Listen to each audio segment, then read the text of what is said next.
Welcome to another episode of One of Us Knows What They're Talking About, and the other one is you. I'm Lori Burch, your host. Join us as we discuss and unpack wills, trusts, estate planning, and probate law in a way that's actually informative, interesting, and, well, hopefully entertaining. Because if you don't have a will, the state of Texas has one for you. Let's dive in.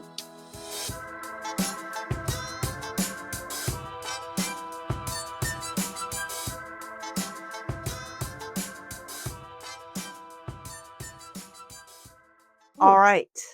So on today's thrilling episode of One of Us Knows What They're Talking About, and the other one is you. Since we've added the intro, outro, I don't feel like I get to say it as much. And that's sad. Yeah. That makes me sad. Tears. You can still say it. Yes. So something that comes up, and I feel like we've talked about this or alluded to it before, but what we're going to talk about specifically today is something that it's been going on for a while, but in the DFW area, we have lots of corporations here. And so it seems to be bigger companies, banks that offer these type of HR benefits. And hey, I'm all for HR benefits. Good job. Good job. But one of the things that they provide are these workplace legal plans. And they're provided by certain companies. They've had different names, but basically where you can get reduced or included legal services. And I am not here to talk about any of the quality of these legal services when it comes to anything outside of wills, trusts, and estate planning. That's what I've seen, lived, and breathed with this. So if it's a great place to get,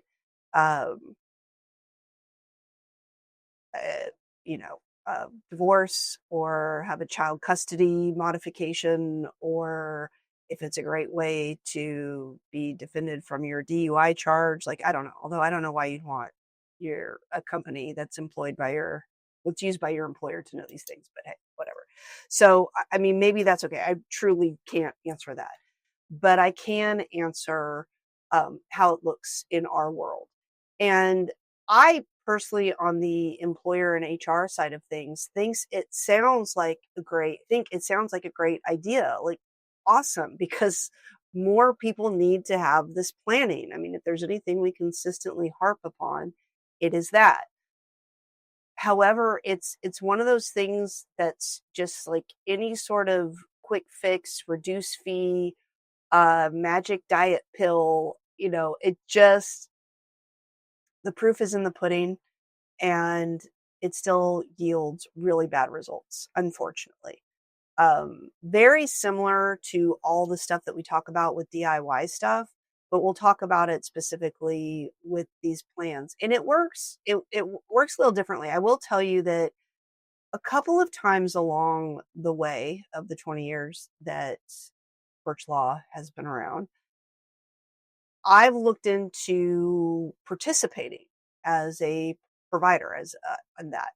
And every time I'm scared off by it, because one of the things is they require you to significantly reduce your fees and compensation. And if you're truly trying to provide a quality service, a customized service, something that people truly need and will, hang on everybody, work when you need it, there's no shortcuts there. There's no magic one. There's no better than nothing kind of concept. I mean, one thing that we see a lot is it either is nothing or sometimes even worse than nothing. It can be worse than nothing for a lot of reasons, but one of the reasons it's worse than nothing is because at least people who don't have an estate plan know they don't. But people who are like, oh yeah, I did this form and I filled it out and all of that.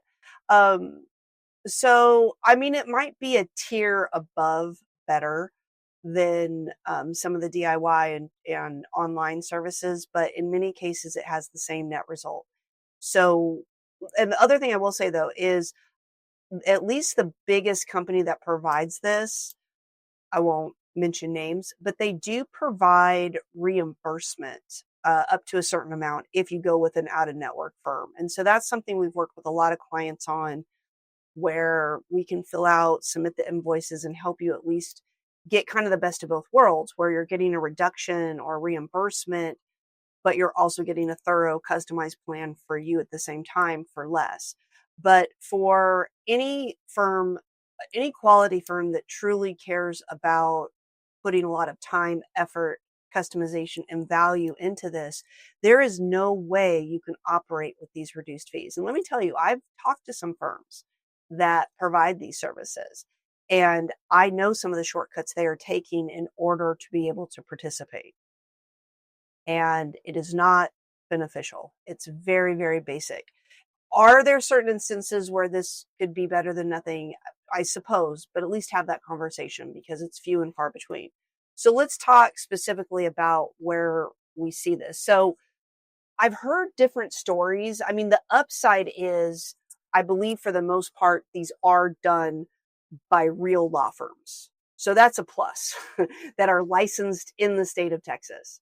That's far and above the online sites that not only are not based in Texas, but are not, there are no licensed attorneys associated with knowing what they're doing. So there is that. But I've heard varying degrees of where there's really not any in-depth meetings with an attorney, where maybe you fill out some questionnaire and you submit it and it gets drafted, and then the documents get sent to you with instructions on how to get it signed, which we talk a lot about how things don't get signed properly. If they do help you get it signed, good. If they do review things, good. But at the very least, it's all very basic and cookie cutter.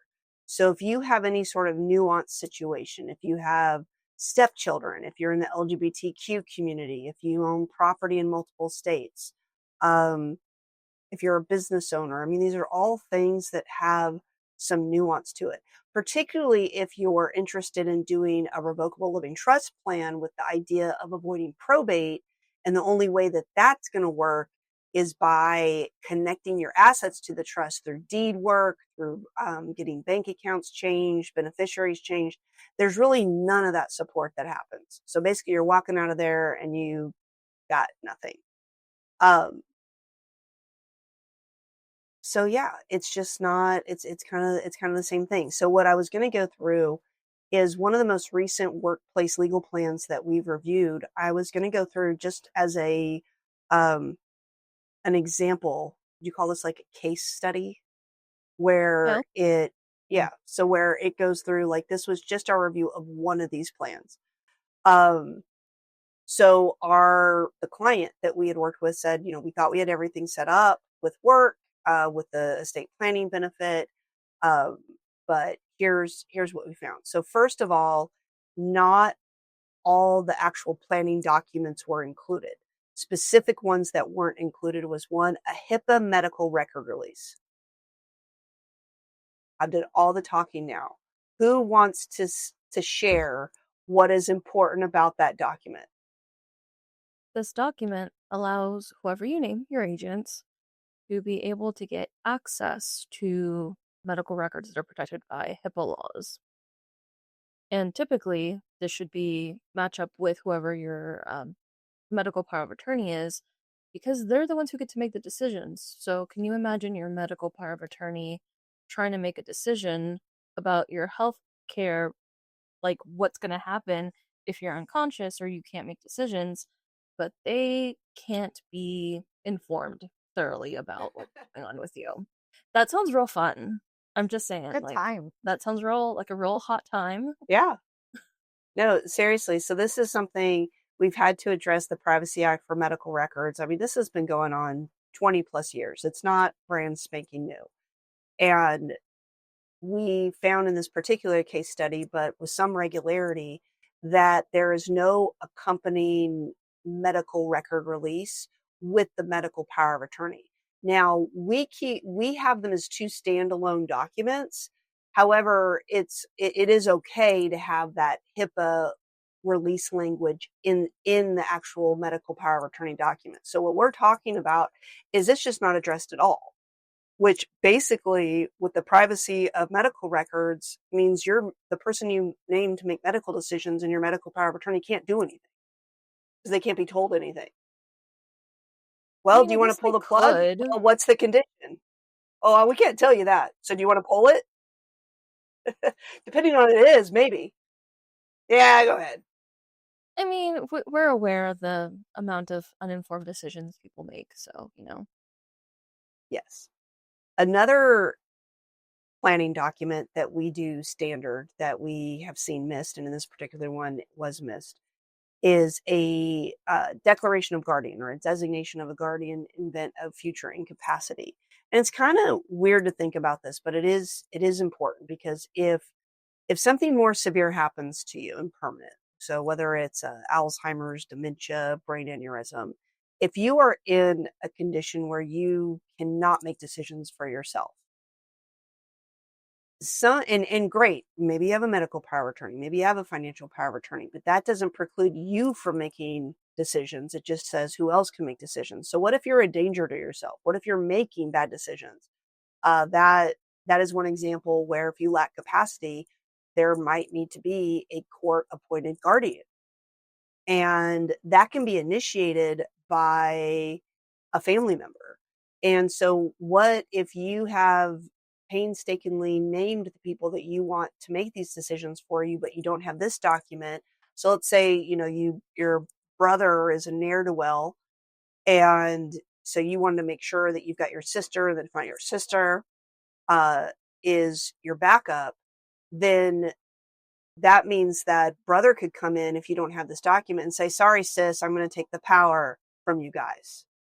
Without the declaration of guardian, where you've named, okay, if I'm ever in this situation, this is who can be appointed by the court as my guardian, then it leaves the door open for somebody else, perhaps someone you would not want. Even if it doesn't, even if it's all the right people, a declaration of guardian can speed up that process, and it waives bond so that whoever gets named your guardian doesn't have to post a bond with the court. I mean, there's just a lot of benefits. So it is an important document. And then finally, in a commonly missed planning document, but in this case, we saw it as well, which is really sad purely on the fact that it's just the greatest title in all of the state planning, but also because it does something very important. But they did not have the appointment of agent to control disposition of remains. I have a fun And story on this one. oh, goodness, good. Hold that for a second. So, if it's not Okay. painfully obvious from the title, this is a document designating who can oversee any type of funeral, burial, or cremation, and it can specify if you have any specific wishes there. I know that some people may say, well, I put that in my will. And I've seen that time and time again. And I don't know if before I started practicing things went down differently or what. All I can say is a will does have to go through a probate court process. And you're at least 30 days from getting a hearing, getting an executor appointed from the date of death. And every single cremation or burial I know of happens within 30 days of death. That's a long time to be sitting on ice, is all I'm saying.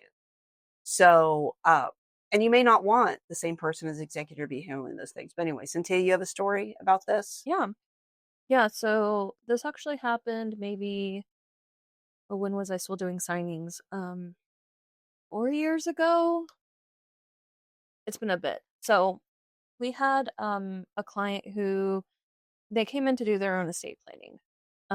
They had recently lost their brother, and their brother had named our client as the executor. They're the ones who were handling all the aspects of, going through probate, settling the estate, things like that. However, one of the things that the brother did not have was this document or anything similar to it. So in Texas, in order to be able to be cremated, there's a list of certain people who can sign off on that, who can approve for a body to be cremated, and they have to be a certain level of, like, relative to the individual.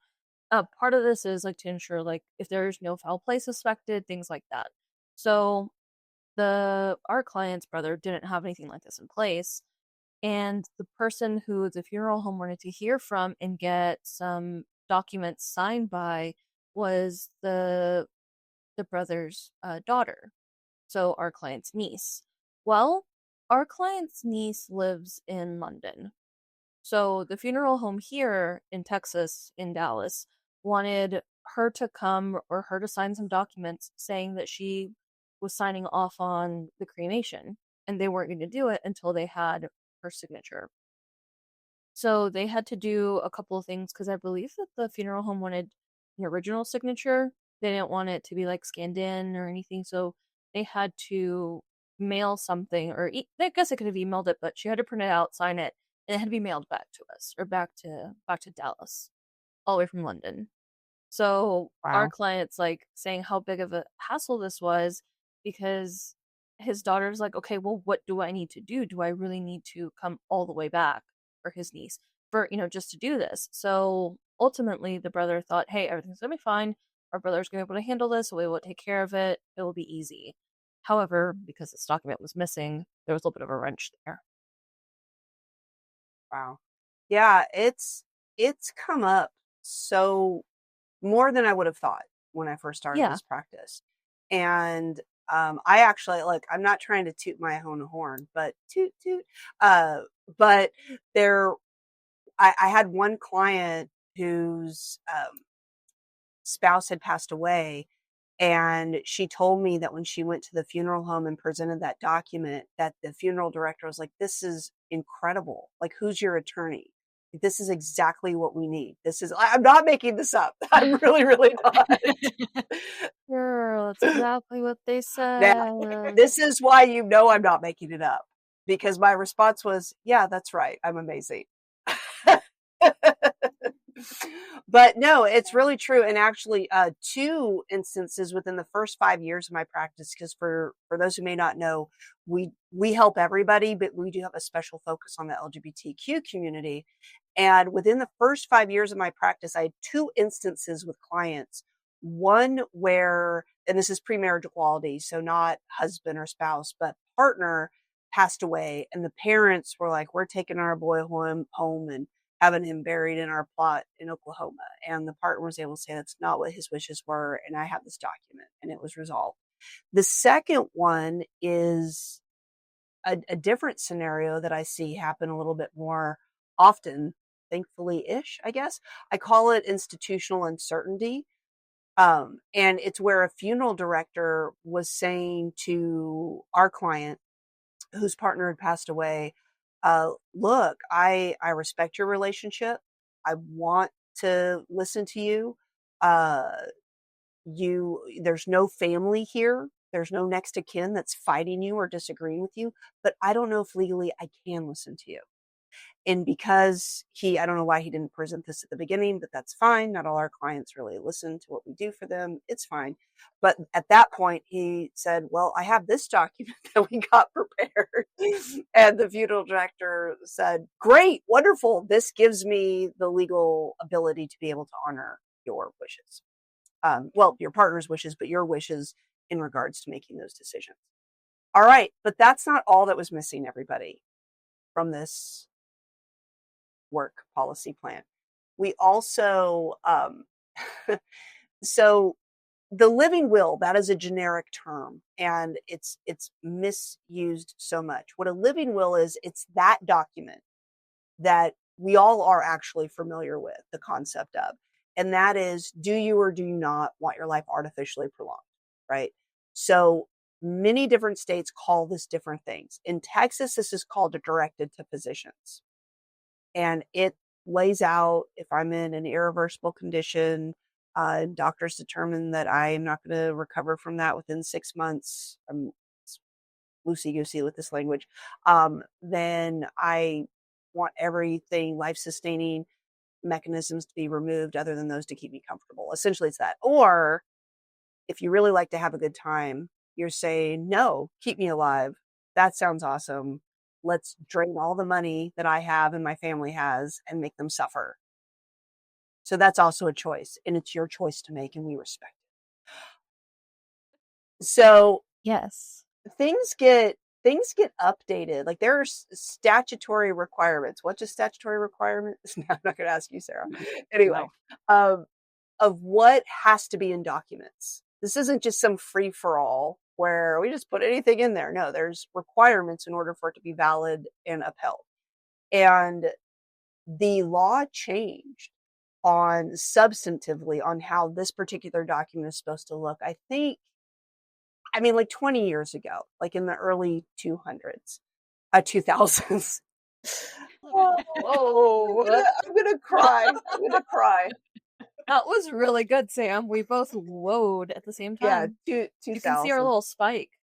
No, you know what I was thinking last night when I was doing the seminar and I was meaning to refer to the early 2000s and someone said the early aughts, which is correct. It really threw me.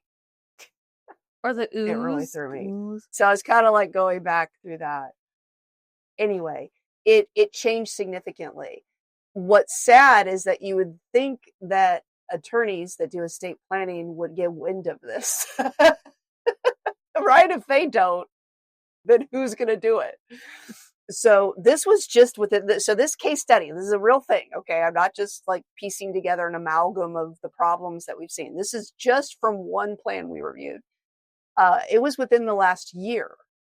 They had language that predated the early aughts, that predated the old statutory language. That's just frightening. The other thing is the trust didn't clearly define the kids. So I, you really do you have to define who you're married to establish a marital relationship, or who you're not married to, and or if you're not married, because who you're not married to is a long list, although it's a lot shorter for some people who've been married a lot. Anyway, boom. Oh, whoa. We need to get Duncan on here because he's really good at following you up. He is my rim shot. Like I can always count. There's two things I can count on with my jokes, is that Sarah will laugh and Duncan will give me a rim shot. That's it. You can always count That's that I will just not laugh. I might groan. Yeah. Nice. But it's very important to define children as well, so that it closes the door for many other children claiming that they have any sort of rights, or a more recent trend from the courts stepping in and saying, well, we need to have an attorney ad litem appointed from the court to research all the heirs and descendants to make sure that these are the only ones. We could probably do a whole episode on just what I described. So make a note of that, Sarah, because it's actually actually that would be pretty fascinating. Yeah, it would be, especially if we Got can some get fun stories. well that, but also, do we know anybody who regularly serves as an ad litem? Because they would be a great guest and who's good at it. Oh, Caveat. yeah, no, I do. I think that's a good Sarah, idea. make a note. Because that, normally I don't know how much, because you all sit in on so many webinars and seminars of mine. I don't know if you pay close attention to when I do them. But last night, something I don't always bring up, because sometimes it's a question somebody asks me that makes me think to bring it up, about Ancestry and 23andMe, Yes. and about how that's really opened a door for people finding relatives that they either want to exclude or include. It's the nice part of it, right? So it is really important to do that. The other thing was, they had, I don't want to get too nuanced in this, but they had a trust, a living trust, which is designed to avoid probate. And so when you pass away, the next in line to help sort out your money and assets is called a trustee. But you always have an accompanying will with it in case there's anything you don't get transferred to the trust. And in the will, it's called an executor. And so let's say you have all your assets in your trust, but you forgot that one bank account. So you have to go to court to get control of the bank account to transfer it to the trust. So it makes sense, hopefully, with that very broad overview description, that your trustee would be the same person as your executor. And in this case, it was two different people, which is really confusing as to there are reasons, everybody. So don't take this as blanket advice, but in this context, it made no sense, and could cause unnecessary confusion um, and conflicts. The other thing, I'm not done. Can you believe this? There's more. But wait, there's more. Is this not bad enough? Oh, there's Hey, more. Um, there was nothing in the documents to protect the homestead exemption for the home. That's bad. That's bad, by the way. And going back to the whole executor trustee, the will actually contradicted the trust Oh, on what they wanted to do. right. There could really do a deep dive into how it did that, but let's just say for our purposes it did, because I'm actually getting really excited about what Sam and Sarah have for us.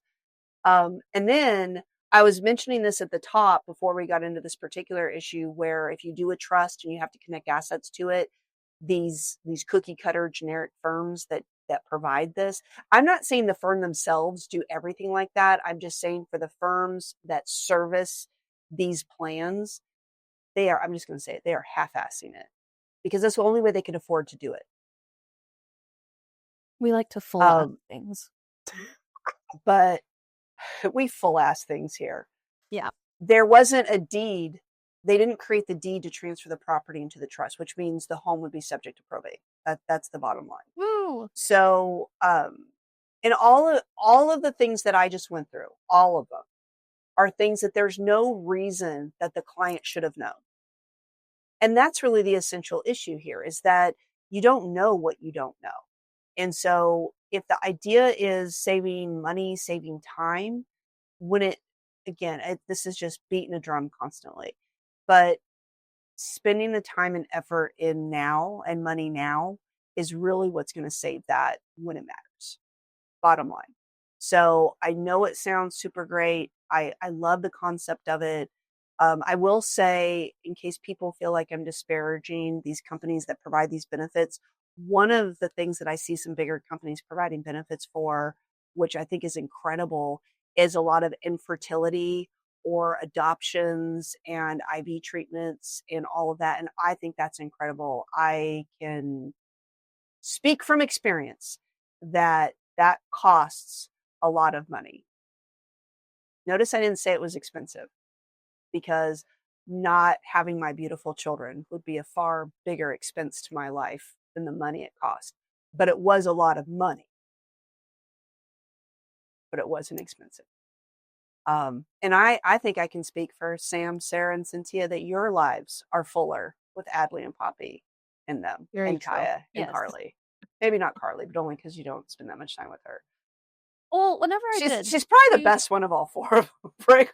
she's got like this little quirky humor that's every now and then you're Oh, like, she's huh. hilarious. Yeah. No, that was like the biggest thing. She was 10 when I first started dating Kimberly, and we like immediately we actually had this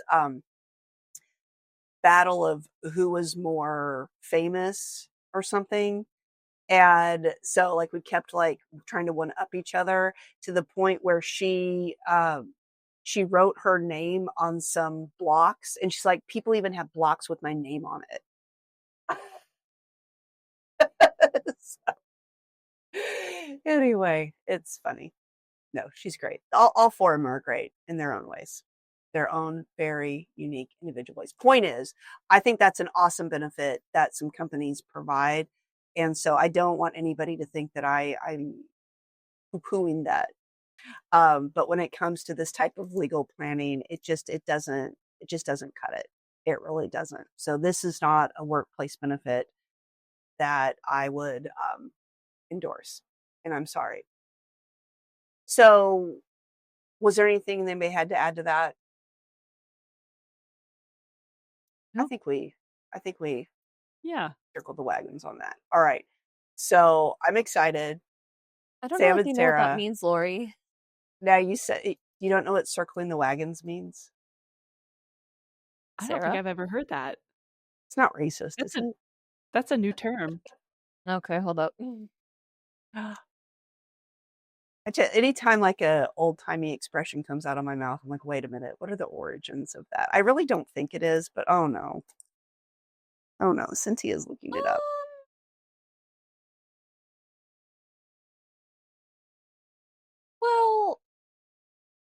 It depends on how. It depends on. So, circling the wagons. This is an idiom that means to take defensive position or prepare to defend against something. Now it's like against criticism or an attack or something. So this originated back from the pioneer days, whenever there was, pioneers that had like their long caravans with wagons. We've all played the game Oregon Trail. I was about to say Oregon Trail. And it's like whenever there's like bandits or somebody that was going to attack them, they would form circle, like to try to protect each other, and then to ward off the attackers, whoever they may be. Let's leave it at that. Yeah, It doesn't matter who the attackers were. Nope. Attackers could have been anybody. Okay. Could have been anybody. Could have been anybody. It does specify bandits. Bandits. All right. An old So, prospector. all right. So, from Toy Story. Yeah. I love the prospector. Even though he's kind of a villain. Okay. Sam and Sarah, what do you got? I'm dumb. What do you got that relates to this topic? So we have a list of good and bad workplace benefits. We're going to list out a benefit. You guys have to decide if it's a good benefit or a bad one. Okay. And I start first. Oh, boy. Benefit, allowed to bring our pets. I feel like yes. So that's a good or a bad benefit? Yeah. What do you guys think? I think it's good, depending on the pet. It depends. It depends. Yeah. Okay, how about Hawaiian shirt Thursday? I'm in. How is that a benefit? Do we provide the Hawaiian shirts? No, you have to buy your own. You have to buy your own. It's a benefit to those who want to wear a Hawaiian shirt.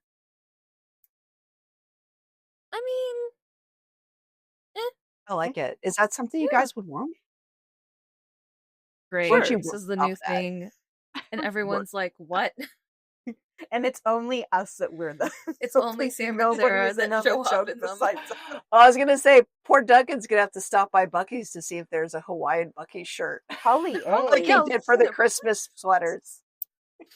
Why? So, Sam, since you're part of the events committee, why don't you add this to like once a month there needs to be a theme day. So obviously December we do a Spirit holiday Day. sweater. And in October we do costumes. Halloween. But why is it there a day every month where it has some sort of theme? That would be fun. Okay, we'll get on it. Work on that and then send me a proposal. Okay. Number 3, pay to wear jeans. So like y'all pay to be able to wear jeans? Yes. Yes. These are all real benefits that we found, by the way, for people's Oh, work. really? Yeah. For the most part, I think. So y'all pay us to be able to wear jeans. I'm down with that. You know what I find interesting? Sarah, don't show your lower. Is I don't think jeans are very comfortable. No, that's my thing. I don't think they're comfortable. Like it should be pay to wear joggers. Ones, they're kind of fun. But like the waistband is also always the part where like if you're sitting all day and you're wearing like jeans, I always find that to be a horrible time. Like for me, that's fair. I'm just saying. I know some people find them really comfy. I grew up in my teenage years in skinny jeans exclusively, so I mean, same. But I've evolved. Sarah, you're still constantly in skinny jeans. All right. Live your truth. How about free water, but only during the hot months? Okay. So obviously we provide water every month. You get hot months in Texas, there's not many that don't coincide. What would that Venn diagram be for us, Sarah? but you said something a few moments ago that these are all real ones. So you're telling me that there is a place of employment where they provide free water, but only during hot months. Is it a place where it's like manual labor outside? Yeah. That's what it seemed like. We didn't get details. Okay. They didn't dig that deep. Because I'm like, y'all have a water... Like, is it Amazon drivers? And so one of their benefits is they give them like a cooler on hot months to put in their car? Because then I'm starting to see like... Park? Water park, maybe? I don't know. Because if it were a professional office building like ours, that seems a little much. Okay, what's next? Y'all, wait, hold on. I want to emphasize, y'all have hot water, y'all have cold water, and y'all have room temperature filtered water. So, And then we have bottled Pretty water. I nice. mean, no, those those are only for Those are clients. clients, but like we have them. But yeah. Okay, number 5. To look at. Windows. Specifically the ones you can look out of. I feel that's a great benefit we provide here, that everybody has a window. Okay. Yeah, we have a nice view. Everybody has a window in their Yeah. office. Oh, wonderful view You do. You can see To the downtown Dallas. outside. to the outside. Yes. Yeah. An office All to right. another office. All right. I'm What curious about about the next one. flexible? What about flexible work from home options? The options are nighttime or weekends. I'm in. Hold on, y'all skipped number 6. Yeah, I was just gonna say, like, I didn't know if we wanted to flesh that one out, but Oh. you skipped that one. That's my say it. bad. Okay. Okay, so let's do 7, and then we'll go back to 6. I am down with this. Seeing as to how I am not Lori, I cannot make this decision. But listen, Work from home on nights or weekends. I mean, Yes, yeah, so I not can. during the I can make workday. it flexible to Do where, like, you- you know how. do any of you Also- feel like you're precluded from doing that now? I mean, you take all your equipment home with you every day. True. Listen, just because I do it doesn't mean that, like, sometimes if I could go home and just keep going until like 3 a.m., send all my emails, and then nap for like a good 8 hours. Well, no, it's I'd be saying down. you come home, you like come here, work, and then you can work from home. Like that's your work from home. Like That's your Wait. benefit. that's the flexible part. You work here? Yeah, you still have your like 8 hours here, and then you can go home and work from home. I already Yeah. do that. Yeah, that's fine. I'm on board. Approved. I already Now do go back that. to number 6. Please go back Okay, to But number y'all 6. missed an opportunity. Number 6, 3 days for the death of your spouse. 3 days off for the death of your spouse. Paid or unpaid? That's the thing. And, Is it paid or unpaid? Like, wait a minute. But what if it's like a Friday and then the following Monday, Tuesday? That's what I was about to Then ask. you're be given. That's 5 days. I'm gonna need more than 5 days to like. I get was over gonna it. say. Learn how to Sorry. do all Yeah. this stuff.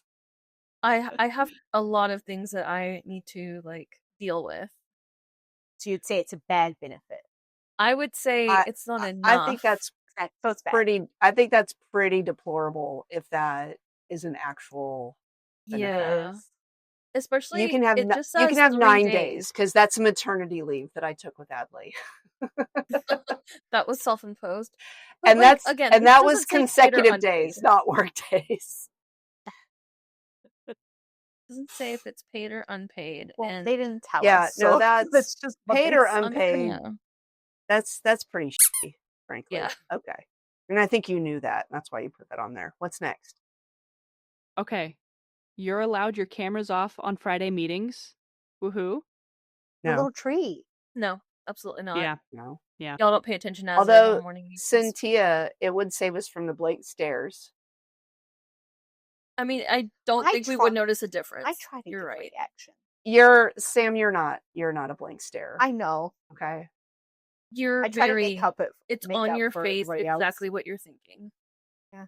That's true. You're not in that category. Okay, number I- 9. Go ahead. Oh. Yes. Okay, go number ahead. 9, mandatory dance party where you're forced to have a dance off. I think If somebody pulls something on the job, we're not responsible. Y'all aren't that No asshole. workers' comp. is that No, you would- horseplay? Because that's would have to forbidden in strip the That's handbook. that's under horseplay. That's forbidden. Well, if it's like a team event where it's a dance party. As long as we have no liability. Prior to Severance, I might have been more inclined, but now I think that made me want it more. dancing in the workplace is a little creepy. Yeah. Especially when there's only 5 of you doing it. All right. All right. Friday Bagel Club. This is where you sign up and you get bagels every Friday. And when it's your turn, you have to buy and pick up bagels for everyone in Bagel Club. Okay. Honestly. I kind of like this. yeah. So let's say, just to illustrate if I'm understanding this, there are 13 employees of Burch Law. But Yeah. let's say it's only the 3 of you that are part of the bagel club. Nobody else Mhm. wants to participate. So you would only buy bagels for each other. Yeah. Yes. And if Bagel you club. want I just like the term bagel club. Right? The Yeah. person who put this also added when it was finally their turn to do it, there was like 50 people who signed up. So We'll see. yeah. We don't have 50 I mean, people. thankfully we don't have that. But that's a lot of bagels. It's not as catchy, but is there any way to make it breakfast taco club? Because I am down for breakfast tacos. Yeah. Listen, I would make them scratch on my day.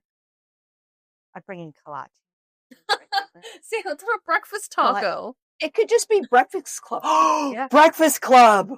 You got Ooh. really excited. And your face- you choose the type of breakfast. Sam, also for the events committee to discuss. Okay. Do we want to have a Yes. breakfast Write club? that down. But not You on know- Fridays. It's going to be Sure. Thursdays. Yeah, we're Yeah. lucky that Luke doesn't work here because it'd just be protein shakes. Be sad. That's fine. I could, if it's my turn and I forget, I have enough protein drinks in the refrigerator to supply to all of you. Okay, second to last one. If you're in the top 10%, you get to park in the specific parking lot. But if you're just a normal worker, you have to risk your life crossing 4 lanes of traffic with no lights. First of all, what was the crying? what was like that? the baby crying? It was a motorcycle. Yeah, a very But high pitch. if you're in the top 10%, I don't understand. The top 10% Like I'm of guessing what? they like earn like commission and stuff. Like whoever's like the top 10% of So like, Lauren. sales. Yeah. Doesn't get commission. And don't say that. She doesn't. She doesn't. She does not get And we commission. can't do that. No, but For the like top 10%, you get to park in this parking lot. But if you're just a normal worker, why aren't top 10% people normal workers? See, this is what I've been trying to get through to you guys. what You need if to like strive you for excellence. You need to strive so for Lori, 10% the top needs 10 to be are normal. those who try harder. The 10% are the ones who try harder. So if you're here on time. All right, we're going to skip. What's the next one? Okay. Last one.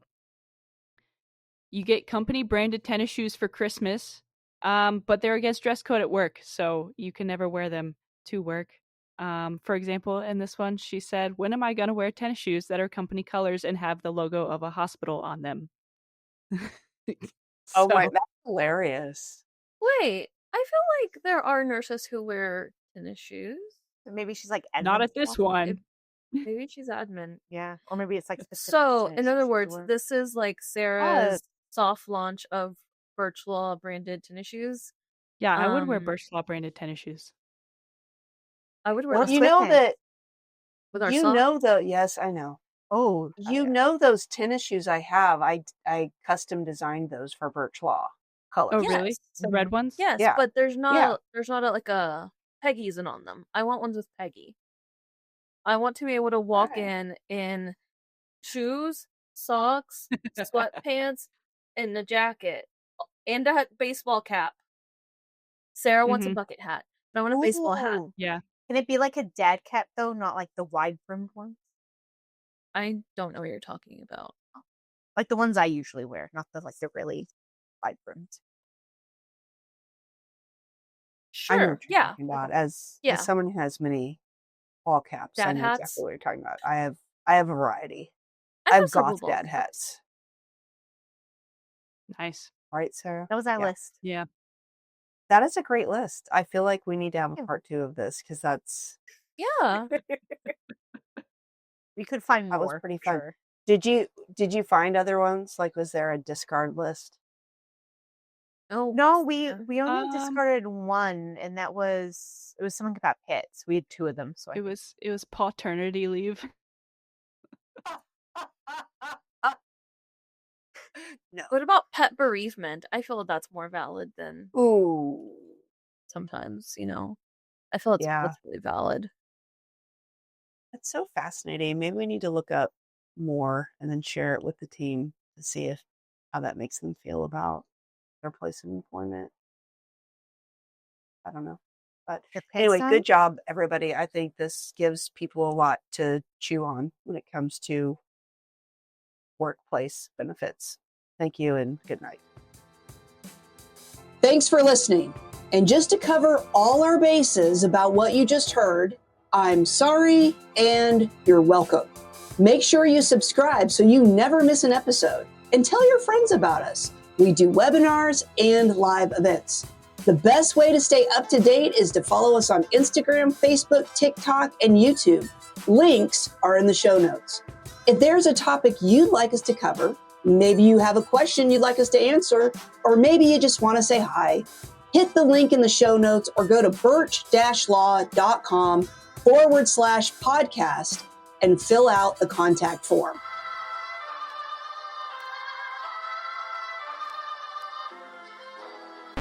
Much better.